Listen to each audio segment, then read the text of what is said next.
czy zastępowanie profesjonalnych materiałów artystycznych tańszymi zamiennikami to dobry pomysł?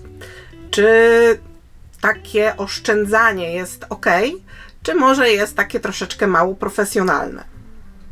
Zanim do tego pytania przejdziemy, chciałam Wam pokazać grupę przedmiotów, materiałów, które ja używam, materiałów, którymi ja zastępuję inne materiały i które mi się sprawdzają.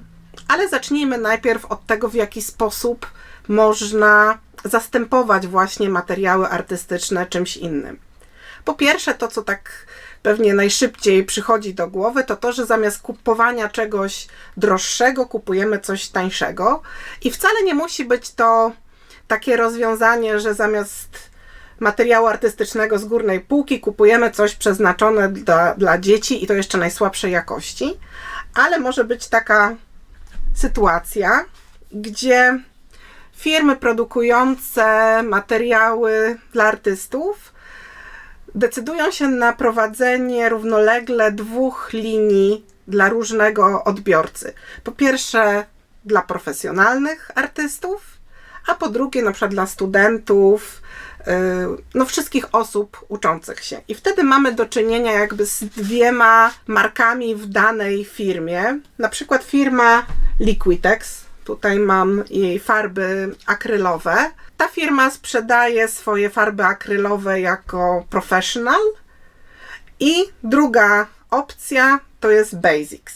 Te dwie linie różnią się tym, że na przykład te Basics, te tańsze farby są troszeczkę mniej napigmentowane, a poza tym używa się w nich troszeczkę tańszych pigmentów. Jakby inne mieszanki pigmentów tworzą dany kolor.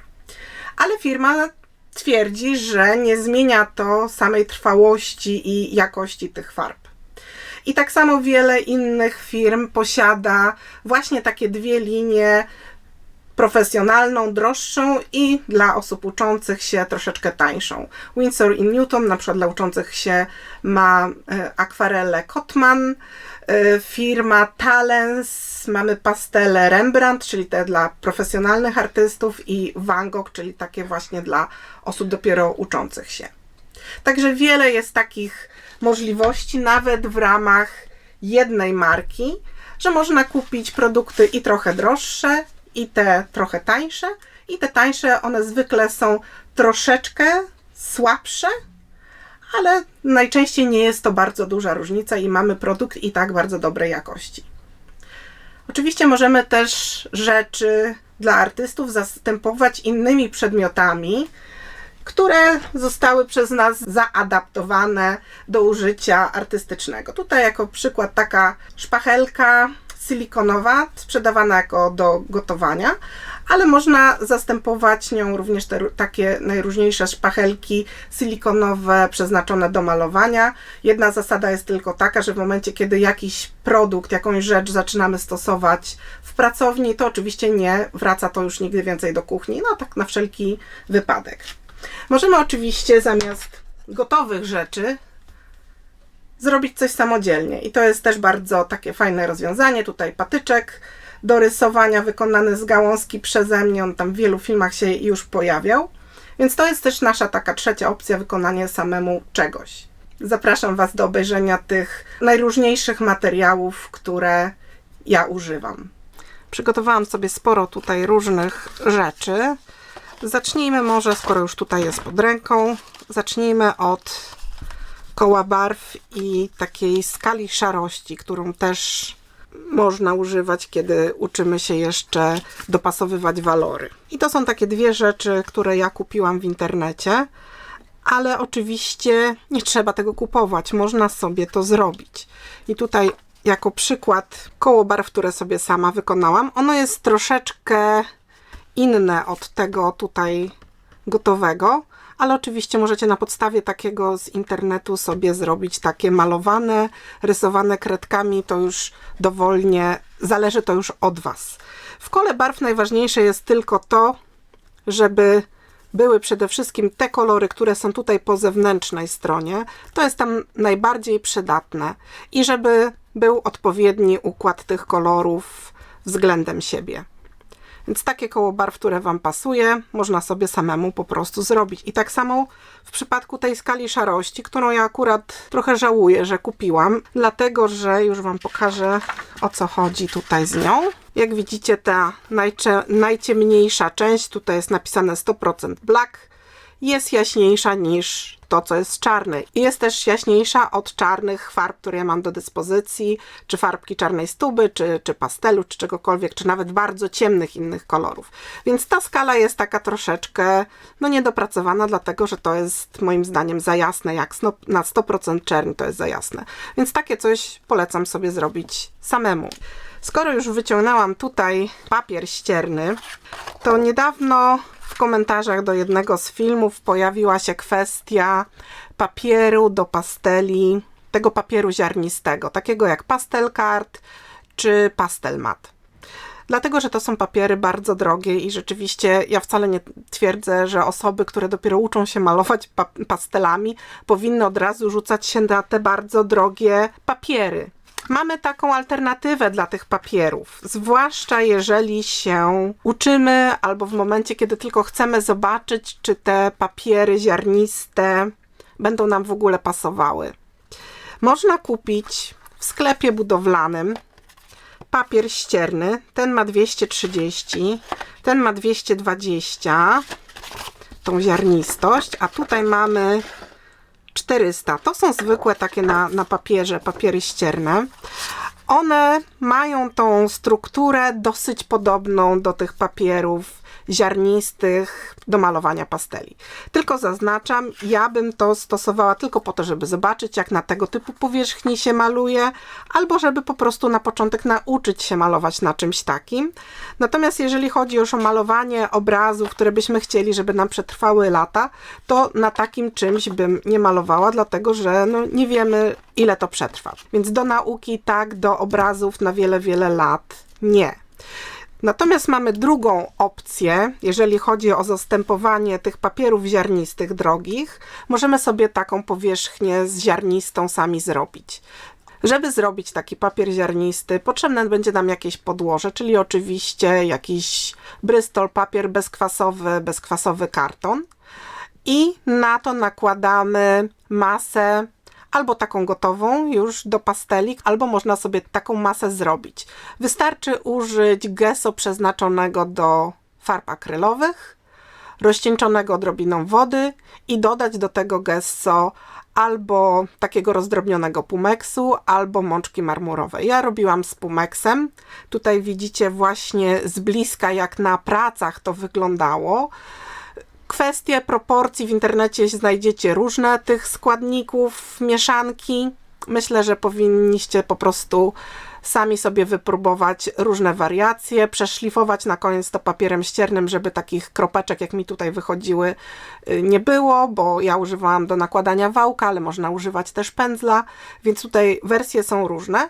I plus takiej własnoręcznie zrobionej powierzchni nad tym papierem ściernym tutaj jest taki, że jeżeli użyjecie kartonu bezkwasowego jako podłoża i do tego gesso przeznaczonego do akryli, porządnego gesso, to macie powierzchnię, która będzie trwała i na której można malować obrazy bez takiej obawy, że coś się z nimi potem będzie działo. Osoby, które malują bardzo często farbami czy akrylowymi, czy olejnymi na sztaludze, używają czegoś takiego. To jest taka podpórka pod rękę. Trzymamy to w jednej ręce, tą kuleczką opieramy albo o podobrazie, albo o sztalugę i wtedy drugą rękę, zamiast na obrazie opierać o mokrą powierzchnię, drugą rękę tą z pędzlem opieramy o to i mamy podpórkę po to, żeby ręka nam nie drżała, zwłaszcza kiedy chcemy detale namalować. I to jest rzecz, której ja akurat nie kupowałam, ale to jest taka gotowa rzecz, która była, ja dostałam to, ale zamiast takiego czegoś można sobie taki przyrząd zrobić. Jak widzicie, jest to cudo. To jest o wiele dłuższe, to ma prawie metr długości. Sztywna jakaś rurka, do tego gąbka i owinięta szmatką. I już. I właściwie z jakichś resztek z odpadków można coś takiego zrobić, albo przynajmniej tą rurkę sobie jakąś dowolną kupić. Chodzi tylko o to, żeby ona była na tyle sztywna, żeby się nie uginała pod ciężarem naszej ręki. I wtedy robimy sobie taką długość, jaką chcieliśmy. To teraz może z takich rzeczy, których ja do tej pory nie znalazłam tanich, dobrych zamienników. Tu mamy pędzle te ze zbiorniczkiem na wodę, tu jest zbiorniczek, tutaj jest pędzel i moje dwa ulubione pędzle. Jeden jest firmy Derwent, a drugi jest firmy Pentel. Ten jest, otworzę oba, ten jest z płaskim włosiem, z płaską końcówką, ten jest L-ka z taką szpiczastą końcówką. I ja kupiłam te pędzle, jestem z nich bardzo zadowolona, ale kiedyś chciałam też kupić coś tańszego. No i niestety tu jest jakiś pędzelek właśnie tego typu, bez nazwy, bo to był jakiś taki no-name, cały tam pakiet 3 sztuk i ten pędzel się nie nadaje. To znaczy nie bardzo się nadaje, bo po pierwsze cieknie na tym gwincie, gdzie napełniamy zbiorniczek, a po drugie, tu zresztą troszeczkę widać chyba, że w tym zbiorniczku jest taka żółtawa woda. Kiedy ten pędzel naciskam, żeby woda wyleciała, on potem wciąga powietrze i razem z tym powietrzem niestety wciąga brudną farbę z pędzla. Te dwa pędzle mają to troszeczkę inaczej rozwiązane i one po prostu tej wody brudnej nie zasysają z pędzla. Jak widzicie, ten był dużo używany, a zbiorniczek jest taki czyściutki, tak samo w tym przypadku. Także akurat, jeżeli znaleźliście jakieś dobre, tanie, które naprawdę się sprawdzają, to proszę polecić. Ja tu nie polecam taniego, te dwa Pentel i Derwent mi się dobrze sprawdziły. Jeżeli nie chcecie wydawać dużo pieniędzy, to po prostu najlepiej kupić tylko L-kę z jednej z tych firm, bo L-ka jest dosyć małym pędzelkiem tak naprawdę i można ją używać również do detali, nie ma potrzeby kupować całego kompletu. Deski różnego rodzaju, podkładki gotowe, deski na sztalugę. Wszystko, co sztywne, jest po to, żebyśmy na tym położyli kartkę papieru i na tym malowali czy rysowali. Można kupować takie podkładki gotowe. Tutaj jest taka troszeczkę kombinowana, czyli taka tańsza alternatywa. Jak widzicie, ona jest strasznie upaprana, bo była używana wielokrotnie.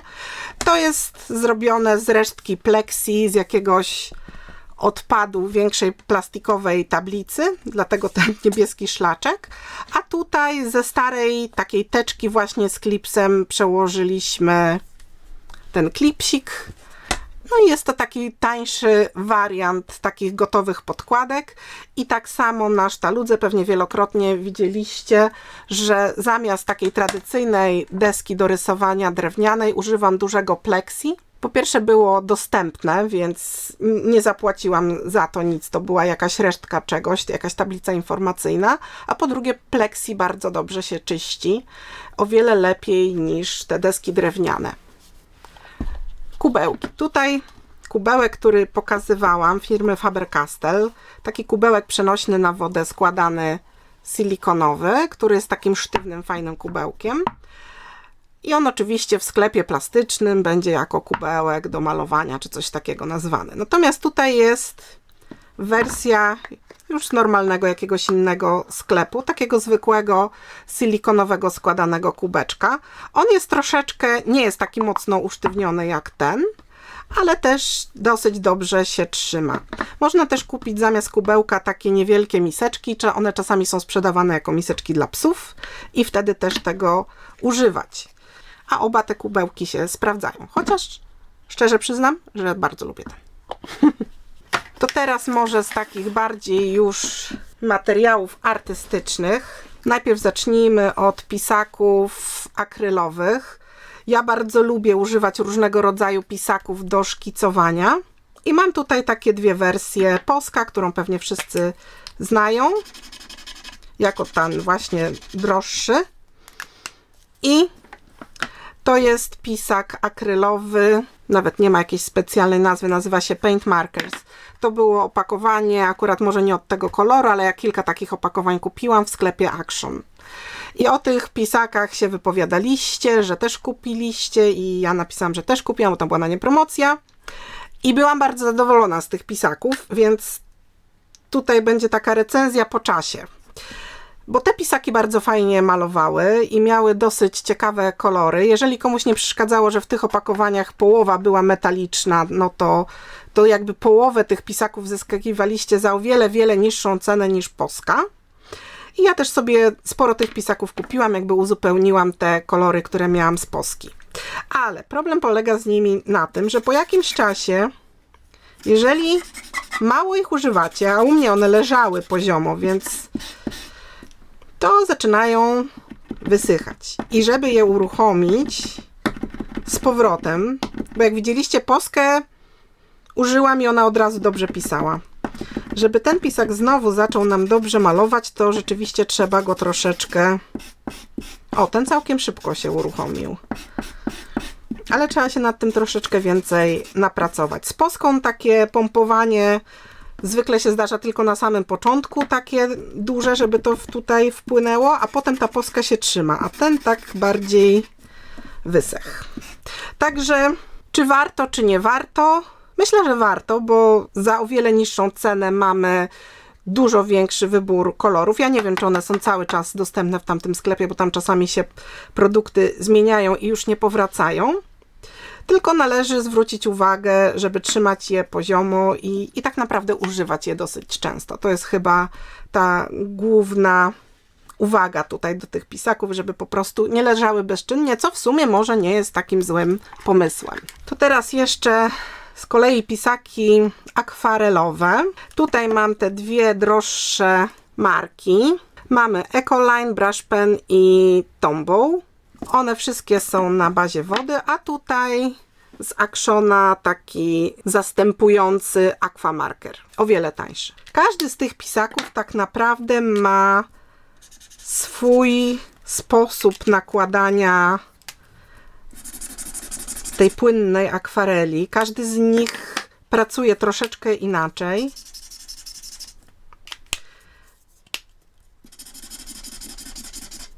Mam wrażenie, że Ecoline są tak naprawdę najbardziej tą akwarelkę udają i one są najfajniejsze, tak najbardziej miękko się nakłada ten kolor, ale mam sporo tych i powiem, że są świetne. Dlatego, że cena jest o wiele niższa. Malowanie, rysowanie tym pisakiem jest naprawdę dobre. Ja mam je jakieś ponad pół roku. Z tymi, które używam, nic się nie dzieje, więc całkiem dobrze się trzymają, nie wysychają i są naprawdę fajne. Więc akurat w tym wypadku polecam te. Polecam je do szkicowania. Zresztą tak samo i Ecoline i Tombow to nie są światłotrwałe w większości pisaki, więc myślę, że dlatego bez problemu można te zamienniki sobie kupować. One są w dużych kompletach dostępne, dosyć tanio, o wiele taniej wychodzą niż te dwa. Ja używam i tych, i tych, i tych, dlatego że lubię różnorodność.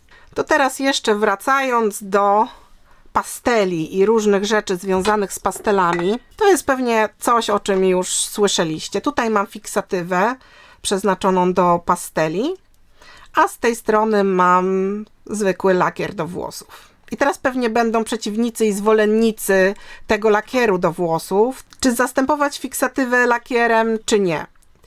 Ja Wam mogę powiedzieć tylko moje własne podejście i moją własną tutaj logikę, bo używam jednego i drugiego. Fiksatywy, tej profesjonalnej fiksatywy do pasteli albo firmy Sennelier, albo używam też fiksatywy Talensa. Tej fiksatywy używam do pryskania moich obrazów, dlatego że jest to produkt przeznaczony do tego celu i nie spodziewam się, żeby robił jakieś bardzo dziwne rzeczy teraz lub za 10 lat z tymi obrazami. Natomiast lakier do włosów używam, a właściwie używałam też na dwa sposoby. Po pierwsze, kiedy uczyłam się malować pastelami, to używałam tylko i wyłącznie lakieru do włosów. Wtedy te moje obrazy pierwsze nie były przewidziane na sprzedaż, one lądowały w szufladzie albo w koszu. Ja o wiele więcej musiałam używać tego, bo nie umiałam jeszcze tak dobrze pastelami malować i musiałam się posiłkować czymś, co w trakcie procesu mnie utrwalało. I po prostu nie było sensu kupowania drogiej fiksatywy do nauki. Potem przez długi czas przerzuciłam się po prostu na tą fiksatywę. Tak naprawdę nie używam jej dużo, tylko na sam koniec. Natomiast ostatnio wróciłam z tym lakierem, ale zaczęłam go używać już nie do obrazów malowanych pastelami, tylko do utrwalania moich szkiców w szkicownikach. W czasie, gdy jestem gdzieś w terenie i szkicuję w terenie, to używam, wszystko leci, albo takich pergaminowych przekładek, albo po prostu zwykłych, tutaj nawet widzicie jakie paskudne, pożółkłe papiery. To jest tylko tymczasowo, bo nie chcę z sobą w teren brać takiego klamotu. Natomiast kiedy już wracam do domu, to wtedy te szkice pryskam, dlatego że, tak jak mówiłam, jeżeli tu mam coś narysowane, niektóre kredki, jak tu zacznę pracować, przycisnę mocniej, to tu mi się zaczyna jedna na drugą stronę odbijać. I ta fiksatywa, ten spray do włosów, 3 warstwy wystarczą, żeby w miarę dobrze te szkice utrwalić i żeby nie było tego odbicia na drugiej stronie. Oczywiście ja nie twierdzę, że akurat ten koniecznie lakier do włosów kupujcie i tego używajcie. Moje podejście tutaj było takie, jak największa tuba za jak najmniejszą cenę. To są tylko szkice, ja do szkiców aż tak bardzo się nie przywiązuję. Natomiast fiksatywa porządna i dedykowana do pasteli idzie do pasteli. Teraz trochę takich pomocniczych rzeczy. Pryska dosyć drobną mgiełką przez dłuższy czas. Ja to używam najczęściej, kiedy maluję farbami akrylowymi i nie chcę, żeby mi te farby na palecie za szybko wysychały, więc tak prysnę i to troszeczkę tam pomaga. Można też używać do kwiatów. Bardzo fajna, drobna mgiełka. Polecam taki spryskiwacz. To opakowanie była jakaś odżywka do włosów, czy tam do skóry głowy. Wcierka. To była próbka perfumu. Te oczywiście rzeczy, co były w środku, zostały wylane. I pozostał taki już wtedy spray uzupełniany wodą. To się rozkręca i wlewam wodę. I tych 2 małych sprayów używam, kiedy maluję akwarelą. Najczęściej w terenie właśnie dlatego, że są dosyć poręczne. Jak chcę mało zabrać z sobą, to biorę ten, a jak troszeczkę więcej, to biorę ten taki trochę większy. To są wszystko rzeczy z Odzysku. Jeszcze 2 takie, tutaj nie pokazujmy nazwy firmy, bo to nie ma znaczenia. 2 buteleczki na wodę, właśnie też takie maleństwa i też z Odzysku. To było po jakimś leku, to jest plastik, a to było po odżywce do włosów, czyli 2 takie maleńkie buteleczki właśnie, kiedy idę w plener i potrzebuję trochę wody, żeby na przykład mieć na uzupełnienie do tego zbiorniczka tutaj. Zdarza się, że zwłaszcza jeżeli chodzimy w plener, chcemy mieć też z sobą coś na pędzle. I wtedy szukamy takiego urządzenia. To jest taka właśnie składana, rozciągana tuba do pędzli. I powiem Wam, że ta tuba leży w szufladzie, bo jak widzicie, średnio się składa. W sensie składa się dobrze, ale zwykle nie wtedy, kiedy powinna. I to jest coś, co chyba producent nie przemyślał i największy bubel prawdopodobnie jaki artystyczny kupiłam. Powinno wchodzić i się zatrzymać, a jak momentalnie to ruszycie, to po prostu zmienia pozycję. O. Więc co zamiast takiego czegoś? Bo to od razu Wam mówię, że po prostu absolutnie nie warto. Zamiast takiego czegoś, co się nie sprawdza, możemy sobie adaptować jakieś różne inne pojemniczki. Tutaj pokażę Wam moje takie rozwiązania. To jest taki pojemniczek. Zaraz mi ktoś powie, że to na szczoteczki do zębów albo na banana. Takie są 2 wersje. Ja nie wiem, dostałam to na zasadzie, chcesz taki pojemnik? I ja powiedziałam, chcę i wzięłam.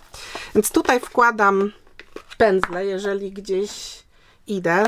Także takie zwykłe pędzle. Oczywiście bardzo długie pędzle tutaj się nie zmieszczą. Ale pokażę Wam, że kiedy ja idę w plener i chcę wziąć jakieś długie pędzle z sobą, to po prostu zdarza mi się je obcinać. I wtedy taki pędzel bez problemu się zmieści, albo po prostu kupuję jakieś krótsze pędzle. Tu jest taki pojemniczek, właściwie nie wiem po czymś. Noszę go zawsze, bo to jest mój pędzel do pasteli akurat.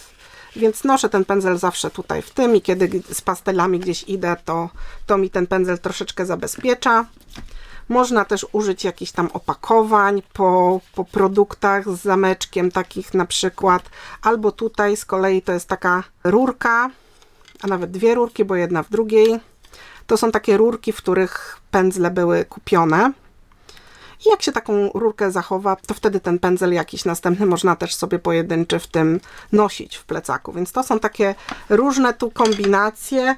Można też używać puszek metalowych, tubek kartonowych, no najróżniejszych. Także polecam, zwłaszcza jeżeli chodzi o zastąpienie czegoś takiego, polecam wykombinowanie sobie swojego własnego urządzenia do noszenia pędzli. Jeżeli chodzi o większą ilość materiałów i tutaj moja rolka, którą ja już wcześniej wielokrotnie pokazywałam tak przy okazji, to jest rolka, którą pakuję na maksa i którą uszyłam sobie sama, a w dodatku nie dość, że uszyłam, to ona jest jeszcze uszyta ze starych spodni mojego męża, więc to już jest taki całkowity recycling czy upcycling. Dwa materiały, na zewnątrz ten ze spodni, taki co mi się bardzo kolor podobał, wewnątrz cienka czarna bawełna, tu zrobione kieszenie, przeszyte wszystko, żeby te pisaki i kredki siedziały, tu z boku siateczka i też zrobiona dodatkowa kieszeń. Ja tutaj oczywiście mam za dużo, ale jakoś szkoda mi czegokolwiek wyjąć, bo na pewno mi się przyda. Więc tak to wygląda, to jest rzecz zrobiona samodzielnie i jeżeli chociaż trochę macie jakichś pomysłów na szycie, to można sobie coś takiego samemu zrobić, dlatego że to jest bardzo, bardzo prosta rzecz do uszycia. I to tutaj trzymam, żeby mi nie wylatywało. To zamykam tak. Jak mówię, jest napchana po brzegi, więc tak ją składam. Tutaj tak. Tutaj nawet widzicie, kieszonki wykorzystałam, żeby ładnie było. I po prostu zwykłym sznureczkiem zawiązuję. Można tego typu piórniki sobie kupować, ale ja nigdy nie widziałam, żeby był z podwójnym rządkiem na kredki i pisaki. Więc sobie takie coś zrobiłam. To jest oczywiście niezły klamot. Z takich jeszcze innych rzeczy, tutaj nie mam, żeby Wam pokazać czegoś takiego, co można kupić. Są dostępne takie metalowe puszki do akwarelek. One najczęściej się rozkładają na 3 części, a tutaj jest po prostu jakaś zwykła puszka. Ja uwielbiam zbierać stare puszki, więc mam ich całkiem sporo. Ta może nie jest aż taka bardzo stara, ale jest. I w tej puszce mam powkładane plastikowe takie właśnie kostki z akwarelkami, albo używam gotowych kostek kupowanych, takich już wypełnionych farbką, albo używam pustych kostek, które wypełniam akwarelką taką z tubki i po mniej więcej 2 dniach ona na tyle zastyga, że się nie wypływa już z tej kostki. Tu jest akwarelka, opisane dookoła jakieś numerki, firma, a pod spodem jest podklejony magnes. Kiedyś podklejałam pod to taśmę magnetyczną, taką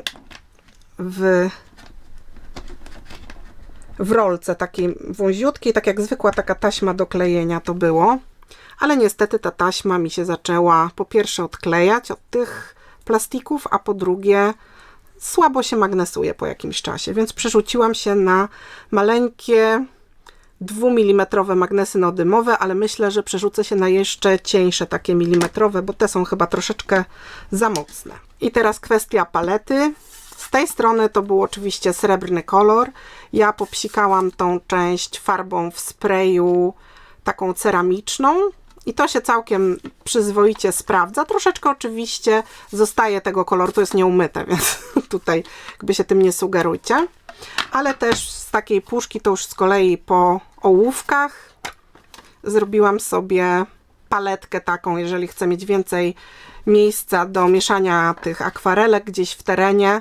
To jest też wszystko popryskane farbą w sprayu taką ceramiczną. Można też użyć zwykłej farby w sprayu, a tutaj na koniec już klejem takim w pistolecie zrobiłam przedziałki po to, żeby mieć takie mniejsze powierzchnie do mieszania, żeby ten kolor nie przepływał z jednej na drugą. Tu zostawiłam całość. I najzabawniejsze jest teraz to, pokażę Wam efekt tych magnesów neodymowych. Przez to, że tutaj kilka tych akwarelek ma właśnie magnesy neodymowe, więc jak to położę jedną puchę na drugą, To mi się dwie puchy trzymają razem. To taki efekt, który wyszedł sam z siebie. Tutaj jeszcze mini na akwarelki. Tu użyłam takiego silikonu do kostek lodu, takich miniaturowych, to jest mniej więcej centymetr na centymetr, te pojemniczki. I tutaj też popryskane na biało, ale przyznam się, że urokliwie to wygląda, ale jest tak malutkie, że nie używałam tego. Zawsze wolę wziąć tą taką większą. Ja zdecydowanie jestem bardziej maksymalistką niż minimalistką, ale wygląd jest uroczy. Natomiast tutaj mam pudełeczko po karcie takiej do aparatu, ale tutaj mam też ten przylepiec. Tutaj można też gumkę chlebową włożyć w małych ilościach, więc takie pudełeczko też używam. Jak widzicie, jest tego całkiem sporo. Ja bardzo lubię kombinować nowe rzeczy, organizować sobie na różne sposoby, więc jest to fajne, bo wtedy jakby personalizuję sobie ten swój warsztat. I teraz wróćmy do tego pytania, które zadałam na samym początku. Czy warto to robić? Czy warto zastępować materiały artystyczne mniej profesjonalnymi albo zupełnie nieartystycznymi? I myślę, że czasami warto, czasami nie warto. To taka byle jaka odpowiedź, prawda? Bo to wszystko zależy od tego, do czego nam te rzeczy są potrzebne. Bo tak naprawdę dla mnie najważniejsze jest to, czy dana rzecz będzie się sprawdzała w tym, do czego ja chcę jej użyć. Inaczej będę podchodziła, jeżeli uczę się dopiero czegoś, czy nawet jakiejś nowej techniki teraz, czy jeżeli w ogóle się na samym początku uczyłam rysowania i malowania, moje podejście było inne. Ja wtedy nie zastanawiałam się, czy te moje rysunki, pierwsze szkice mają przetrwać 100 lat, tylko po prostu kupowałam to, na co było mnie stać wtedy. I kupowałam takie trochę tańsze materiały, dlatego że musiałam narysować, namalować tego mnóstwo i duża część z tego po prostu była wyrzucana. Inne podejście mam też wtedy, kiedy kupuję jakieś przybory, materiały, które będę używała w szkicowniku. Szkicownik jest zamknięty, tam są tylko takie prace troszeczkę bardziej jakby tymczasowe, więc nie muszę aż tak bardzo się martwić, a przynajmniej ja mam takie podejście do swoich szkicowników, że nie martwię się aż tak bardzo, czy używam bardzo światłotrwałych materiałów. Dlatego, że szkicownik jest zamknięty większość czasu i tak naprawdę to światło tam do środka nie dochodzi. Natomiast w momencie, kiedy już maluję obrazy, które zamierzam sprzedać, no to wtedy oczywiście dbam o jak najlepszą jakość tych materiałów, rzeczy, które używam, właśnie dlatego, że jest to już wtedy moja praca i jest to sprzedawane komuś, więc chcę, żeby ta jakość była zapewniona.